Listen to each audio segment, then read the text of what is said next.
The Chronicles of Narnia by C.S. Lewis. Book 7. The Last Battle. Chapter 9. The Great Meeting on Stable Hill. For a long time they could not speak or even shed a tear. Then the unicorn stamped the ground with his hoof and shook his mane and spoke. "Sire," he said, "there is now no need of counsel. We see that the ape's plans were laid deeper than we dreamed of. Doubtless he has been long in secret traffic with the Tisroc, and as soon as he had found the lion's skin, he sent him word to make ready his navy for the taking of Cair Paravel and all Narnia. Nothing now remains for us seven but to go back to Stable Hill, proclaim the truth, and take the adventure that Aslan sends us. And if, by a great marvel, we defeat those 30 Carlomenes who are with the ape, then to turn again and die in battle with the far greater host of them that will soon march from Cair Paravel." Tyrion nodded, but he turned to the children and said, "Now, friends, it is time for you to go hence into your own world. Doubtless you have done all that you were sent to do." But we haven't done anything," said Jill, who was shivering, not with fear exactly, but because everything was so horrible. "Nay," said the king, "you loosed me from the tree. You glided before me like a snake last night in the wood and took Puzzle, and you, Eustace, killed your man. But you are too young to share in such a bloody end as we others must meet tonight, or, it may be, 3 days hence. I entreat you, nay, I command you, to return to your own place. I should be put to shame if I let such young warriors fall in battle on my side." "No, no, no," said Jill, very white when she began speaking, and then suddenly very red, and then white again. "We won't. I don't care what you say. We're going to stick to you whatever happens, aren't we, Eustace?" "Yes, but there's no need to get so worked up about it," said Eustace, who had stuck his hands in his pockets, forgetting how very odd that looks when you were wearing a mail shirt. "Because you see, we haven't any choice. What's the good of talking about our going back? How? We've got no magic for doing it." This was very good sense, but at the moment Jill hated Eustace for saying it. He was fond of being dreadfully matter-of-fact when other people got excited. When Tyrion realized that the two strangers could not get home unless Aslan suddenly whisked them away, he next wanted them to go across the southern mountains into Archenland, where they might possibly be safe. But they didn't know their way, and there was no one to send with them. Also, as Poggin said, once the Carlomenes had Narnia, they would certainly take Archenland in the next week or so. The Tisroc had always wanted to have these northern countries for his own. In the end, Eustace and Jill begged so hard that Tyrion said they could come with him and take their chance, or, as he much more sensibly called it, the adventure that Aslan would send them. The king's first idea was that they should not go back to Stable Hill. They were sick of the very name of it by now, till after dark. But the dwarf told them that if they arrived there by daylight, they would probably find the place deserted, except perhaps for a Carlomene sentry. The beasts were far too frightened by what the ape and Ginger had told them about this new angry Aslan, or Tashlan, to go near it except when they were called together for those horrible midnight meetings. And Carlomenes are never good woodsmen. Poggin thought that even by daylight they could easily get round to somewhere behind the stable without being seen.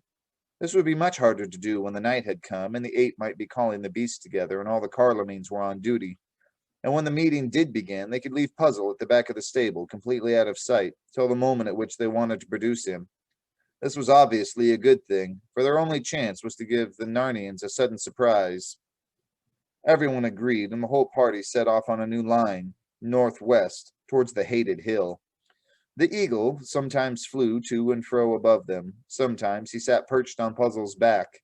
No one, not even the king himself, except in some great need, would dream of riding on a unicorn. This time Jill and Eustace walked together. They had been feeling very brave when they were begging to be allowed to come with the others, but now they didn't feel brave at all. "Pole," said Eustace in a whisper, "I may as well tell you I've got the wind up." "Oh, you are all right, Scrub," said Jill. "You can fight, but I'm just shaking if you want to know the truth." "Oh, shaking's nothing," said Eustace. "I'm feeling I'm going to be sick." "Don't talk about that, for goodness sake," said Jill. They went on in silence for a minute or two.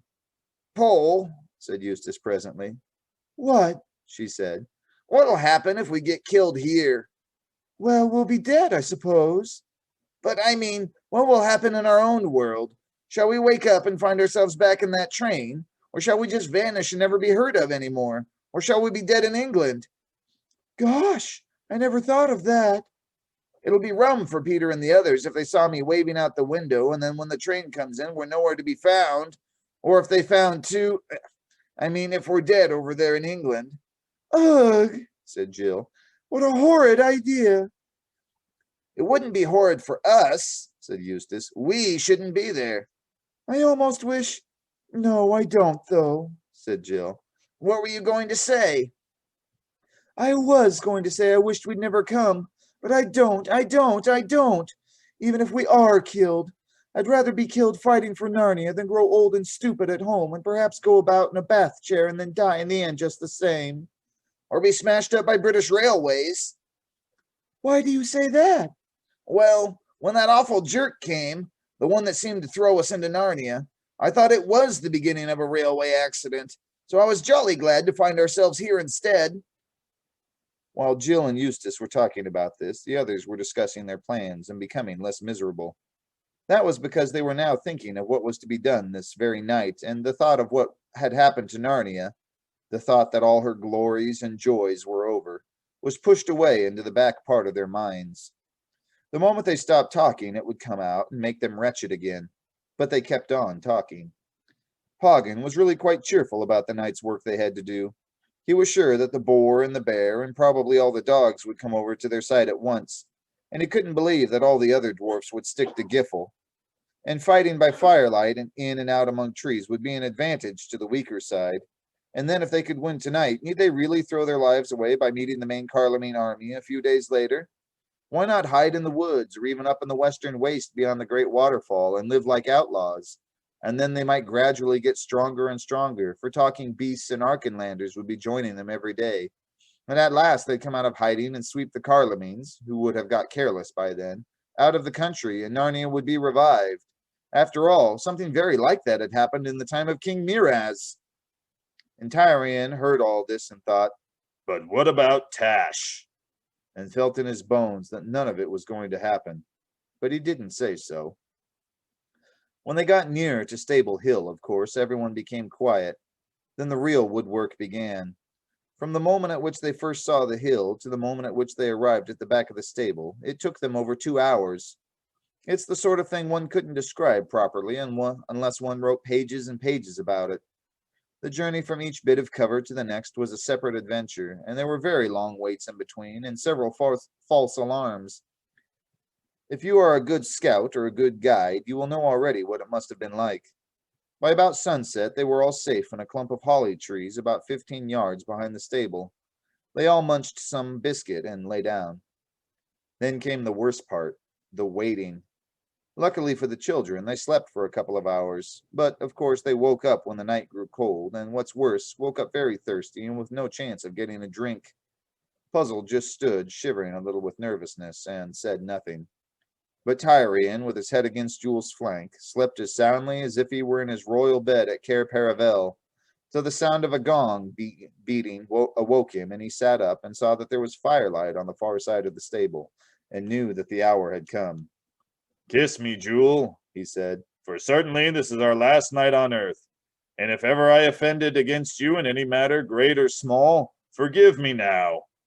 Dear king, said the unicorn, I could almost wish you had, so that I might forgive it. Farewell. We have known great joys together. If Aslan gave me my choice, I would choose no other life than the life I had had, and no other death than the one we go to. Then they woke up Farsight, who was asleep with his head under his wing. It made him look as if he had no head at all, and crept forward to the stable. They left Puzzle, not without a kind word, for no one was angry with him now, just behind it, telling him not to move till someone came to fetch him, and took up their position at one end of the stable. The bonfire had not been lit for long, and was just beginning to blaze up. It was only a few feet away from them, and the great crowd of Narnian creatures were on the other side of it, so that Tyrion could not at first see them very clearly, though of course he saw dozens of eyes shining from the reflection of the fire, as you've seen a rabbit's or cat's eyes in the headlights of a car. And just as Tyrion took his place, the gong stopped beating, and from somewhere on his left, 3 figures appeared. One was Rishta Tarkin, the Carlamine captain. The second was the ape. He was holding one of the Tarkin's hands with one paw and kept whimpering and muttering, "Not so fast, not so fast. I'm not at all well. Oh, my poor head. These midnight meetings are getting too much for me. Apes aren't meant to be up at night, and it's not as if I was a rat or a bat. Ah, my poor head." On the other side of the ape, walking very softly and stately, with his tail straight up in the air, came Ginger the cat. They were headed for the bonfire and were so close to Tyrion that they would have seen him at once if they had looked in the right direction. Fortunately, they did not. But Tyrion heard Rishta say to Ginger in a low voice, "Now, cat, to thy post. See thou play the part well." "Meow, meow, count on me," said Ginger. Then he stepped away beyond the bonfire and sat down on the front row of the assembled beasts, in the audience, as you might say. For really, as it happened, the whole thing was rather like a theater. The crowd of Narnians were like the people in the seats. The little grassy place just in front of the stable, where the bonfire burned and the ape and the captain stood to talk to the crowd, was like the stage. The stable itself was like the scenery at the back of the stage, and Tyrion and his friends were like people peering round from behind the scenery. It was a splendid position. If any of them stepped forward into the full firelight, all eyes would be fixed on him at once. On the other hand, so long as they stood still in the shadow at the end of the wall of the stable, it was 100 to 1 against their being noticed. Rishta Tarkin dragged the ape up close to the fire. The pair of them turned to face the crowd, and this of course meant that their backs were towards Tyrion and the friends. "Now, monkey," said Rishta Tarkin in a low voice, "say the words that wiser heads have put into thy mouth, and hold up thy head." As he spoke, he gave the ape a little prod or kick from behind with the point of his toe. "Do leave me alone," muttered Shift. But he sat up straighter and began in a louder voice. "Now listen, all of you. A terrible thing has happened. A wicked thing. The wickedest thing that ever was done in Narnia. And Aslan—" "Taslan, fool," whispered Rishta Tarkin. "Taslan, I mean, of course," said the ape, "is very angry about it." There was a terrible silence while the beasts waited to hear what new trouble was in store for them. The little party by the end wall of the stable also held their breath. What on earth was coming now? "Yes," said the ape, "at this very moment, when the terrible one himself is among us, there in the stable just behind me. One wicked beast has chosen to do what you think no one would dare to do, even if you were 1,000 miles away. It has dressed itself up in a lion's skin and is wandering about in these very woods, pretending to be Aslan."